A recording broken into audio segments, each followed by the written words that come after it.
You know, sometimes when you fuck something up, and on reflection, it's clear that it was generally just a bad idea to begin with, but you're too proud and too committed to give up on it, so you keep forging doggedly ahead, determined to silence your own doubts and somehow make a go of things. But then everything you do somehow makes it worse. Every decision sees you lurching from one failure to another, until eventually you wish you just never bothered in the first place. Well, that's pretty much how Amazon must be feeling about Rings of Power right around now. The doubts were there right from the beginning when it was first announced that a multi-billion-dollar mega corporation responsible for destroying more small businesses than the fucking Great Depression decided to buy up the rights to one of the most beloved and highly regarded fantasy novels in the entire history of literature. Well, at least the rights to the unfinished appendices of that story. Longtime fans, wary after seeing so many other once popular franchises bent over a table and subverted to such an extent that they needed reconstructive surgery and lifelong therapy sessions, greeted the news with the kind of enthusiasm that George R.R. Martin has for finishing Winds of Winter. Then came the first batch of images, the first casting announcements, and the first paid-for puff-piece articles from the hollowed-out shells of humanity masquerading as journalists. And all they really did was reinforce what everybody already suspected. This wasn't going to be a faithful retelling of a beloved story, because the story in question didn't fucking exist. Because all they really had was the rights to the unfinished appendices for the Silmarillion. And it definitely wasn't going to be an accurate representation of the world created by Tolkien, because that world is old-fashioned and problematic and doesn't properly reflect the world we live in today. I mean, it's called fantasy for a reason, but that's okay. I'm sure the self-professed Tolkien scholars out there would be quick to point out how Tolkien himself was practically a blue-haired anarcho-communist feminist progressive culture warrior behind closed doors.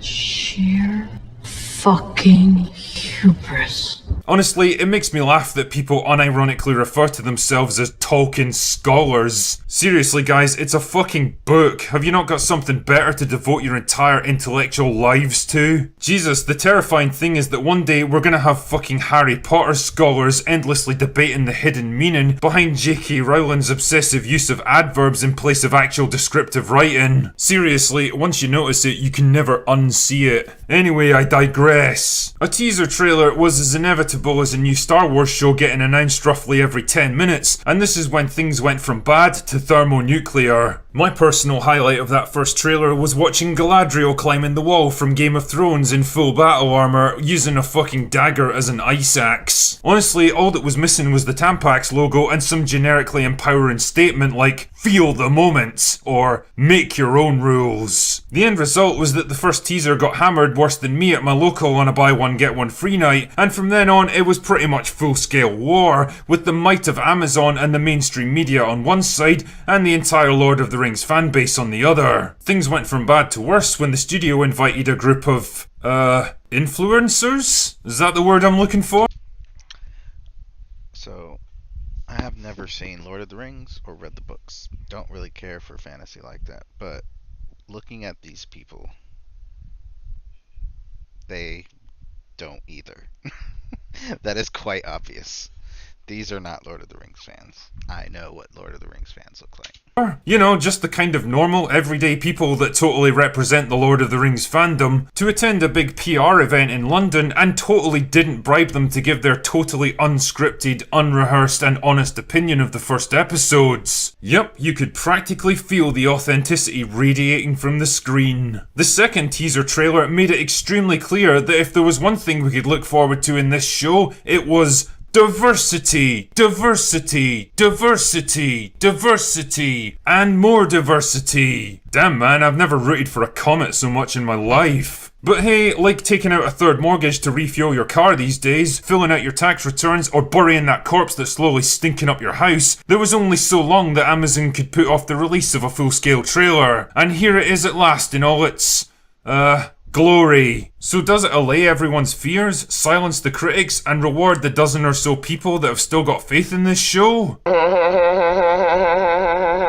If I had to sum this trailer up, I'd say that it reminds me of that old saying about politicians being the kind of people that can talk for hours without actually saying anything. There's a lot of big lavish landscape shots showcasing what thousands of CGI artists working in sweatshop conditions can produce if they're suitably motivated. And to be fair, they do look pretty good, which is what I'd expect from a show that costs more than Brazil's national debt, and it proves that you really can polish a turd if you throw enough money at it. It also leans very heavily into the Lord of the Rings musical cues, because let's be honest, we need something to hook existing fans in. But really, the bulk of the trailer is just incomprehensible nothingness, just lots of fleeting glimpses of characters and places with no context or meaning behind them, and you can practically feel how desperate Amazon are to show you exciting stuff without really showing you anything substantial. The best I can really pull out of this is that it's trying to present the four main factions at play in Middle-earth and their various outlooks on the world at large. The story is set during the Second Age of Middle-earth, during a time of relative peace after the defeat of Morgoth, who basically made Sauron look like a little bitch in comparison. Most of the elves now believe that all is right with the world again, but not badass Galadriel, who's now a sword-swinging, orc-killing, fist-fighting, hard-drinking, all-conquering, strong female character. Because I guess the idea of having a female protagonist that can't fight and kill and punch just as hard as a man is to modern Hollywood what facts, logic and common sense are to a liberal arts professor. Then idiot McSquishyface,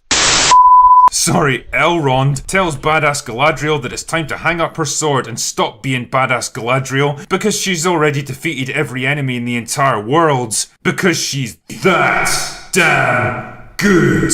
But she's like, no way, I'm badass Galadriel. And he's like, I can be badass too. And she's like, I've seen more badass stuff than you have. Because it turns out that Galadriel was at ground zero for 9/11, and now she's got a bad feeling that something even worse is on the horizon. Place your bets on which character ends up being proven right. The strong female character who can do no wrong, or idiot McSquishyface. Take that, patriarchy. There's also this gentleman who's apparently an elf too.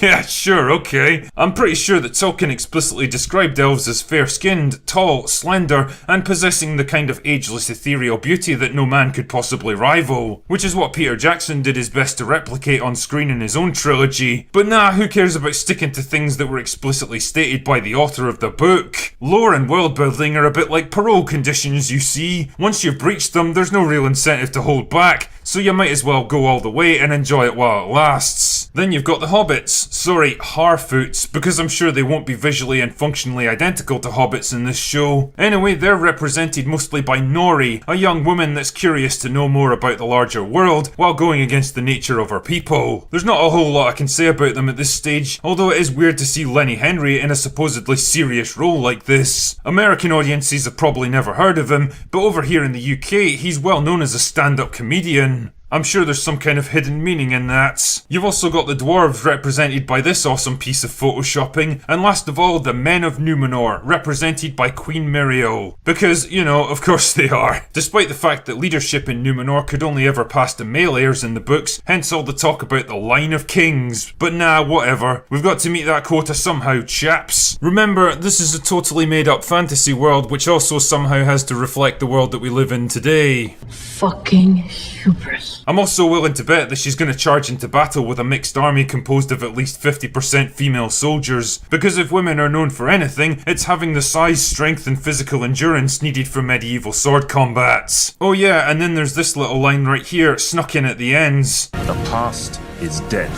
We either move forward or we die with it. Whatever could the showrunners be trying to tell us here? Let the past die. Kill it, if you have to. Nah, it's a total mystery. Speaking of mysteries, what the fuck is this supposed to be? Did fucking Neo cartwheel his way onto set that day? You know, it always makes me laugh when directors are looking for some kind of memorable action scene, and their answer is basically, what would happen if gravity wasn't a thing anymore? That being said, it does make for a banging techno remix.